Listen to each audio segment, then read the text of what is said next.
I now give the floor to Dr. Feroze Sidhwa. Please.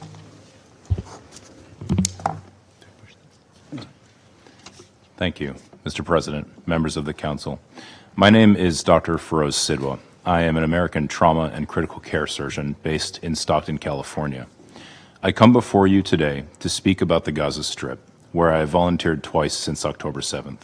First at European Hospital from March 25th to April 8th of last year, and most recently at Nasser Medical Complex from March 6th to April 1st of 2025. Both are in the city of Khan Yunis. I'm not here as a policymaker or a politician. I'm a physician bearing witness to the deliberate destruction of a healthcare system, the targeting of my own colleagues, and the erasure of a people.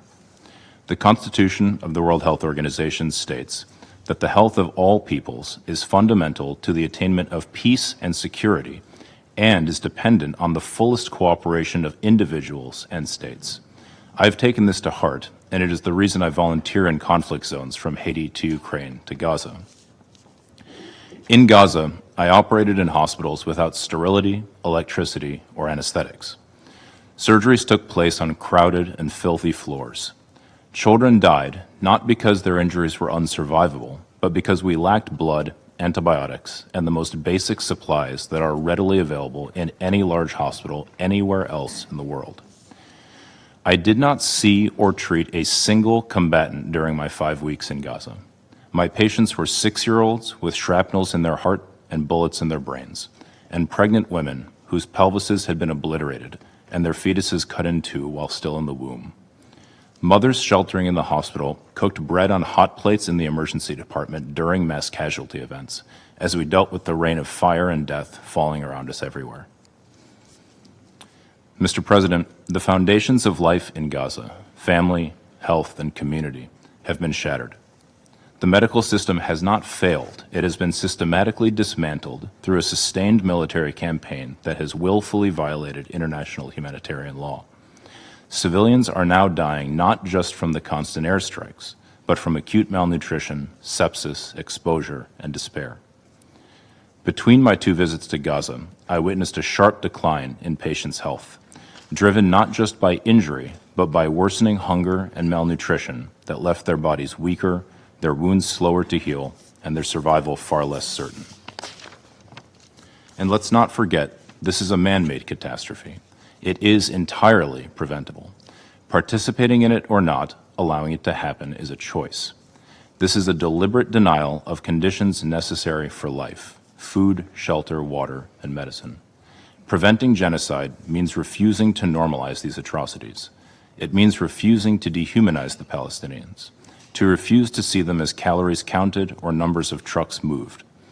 We see now that this way of thinking has brought about a human dignity crisis, with an entire people on the edge of survival. On March 18th, the ceasefire was violated by Israel. That day, I witnessed the most extreme mass casualty event of my career at Nasser Medical Complex. 221 trauma patients arrived in one morning. 90 were dead on arrival. Nearly half were severely injured children. No health system on earth could cope with this, least of all one that is besieged and starved of supplies. Hospitals are meant to be sanctuaries. Healthcare workers and first responders are supposed to be protected. Children are supposed to be protected. In Gaza, these protections are simply gone. Every day, the distinction between combatant and civilian is erased. Most of my patients were pre-teen children, their bodies shattered by explosives and torn by flying metal. Many died. Those who lived often awoke to find their entire families gone. Last year, I published in the New York Times a survey of 65 American healthcare workers who had served in Gaza. 83% of them reported seeing children shot in the head or the chest. I personally treated 13 such cases in my 2 weeks at European Hospital. According to the War Child Alliance, nearly half of Gaza's children are suicidal. They ask, why didn't I die with my sister, my mother, my father? Not out of extremism, but out of unbearable grief.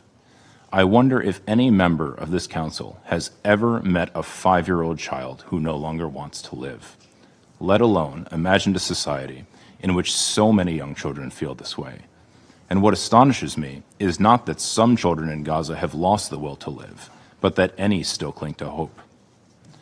My Palestinian friends, mostly healthcare workers, no longer speak of resilience or even survival. Parents memorize their children's clothing in case they must identify their remains later. They pray for one piece of bread to give them before they sleep so that their children might die less hungry if they are killed at night. And meanwhile, my Israeli and American friends express horror at what is being done in their names. Many of us cannot understand how our governments continue to arm this senseless destruction, but you in this chamber have the power to stop it. Mr. President, I am here because I have witnessed what is happening in Gaza with my own eyes, especially to children, and I cannot pretend not to have seen it. You too cannot claim ignorance. I urge the Council, and especially my own government, to act with urgency on these enforceable measures. 1. Demand an immediate and permanent ceasefire, including a halt to all arms transfers to all parties to the conflict, alongside targeted and lawful sanctions on Israel. 2. Demand the reopening of all of Gaza's crossings and guarantee unrestricted medical evacuations, including to hospitals in the West Bank and East Jerusalem, where Palestinian patients can be treated by Palestinian doctors, with safe return to Gaza assured. 3. Guarantee sustained humanitarian access throughout Gaza, allowing all essential supplies, shelter, food, water, fuel, and medical supplies, to reach all people in need. 4. Strongly and explicitly reject the weaponization and politicization of aid embodied by the Gaza Humanitarian Foundation, whose executive director, a veteran of the U.S. Marine Corps, publicly resigned on Sunday, citing the foundation's lack of adherence to humanitarian principles. We must affirm support for existing UN mechanisms, back UNRWA, and ensure NGOs with expertise in reaching and providing specialized care to those in need have unimpeded, full access. 5. The immediate and unconditional release of all hostages. 6. The immediate and unconditional release of all healthcare workers, including Dr. Hussam Abu Sufia, now held in Israeli detention for more than 150 days. And 7. Without delay, uphold the UN Charter and act now to prevent genocide. One day, Gaza's survivors may have a record of the empty promises made by the members of this council as their wounds deepened and their lives were lost. If this council remains silent and fails to act now, that record will stand as a testament to a global failure to provide urgent care and to the collapse of our collective conscience. I'm pleading with you to do what you were entrusted to do, to protect international peace and security, and to prevent irreversible harm. The steps I mentioned are the very least that is needed. I'm asking my own government's representative to hear the voices of the majority of Americans who are calling for the same. If this continues, there will be no Palestinian doctors left, no one to care for the sick and wounded. There will be no Palestinians left to rebuild the healthcare system.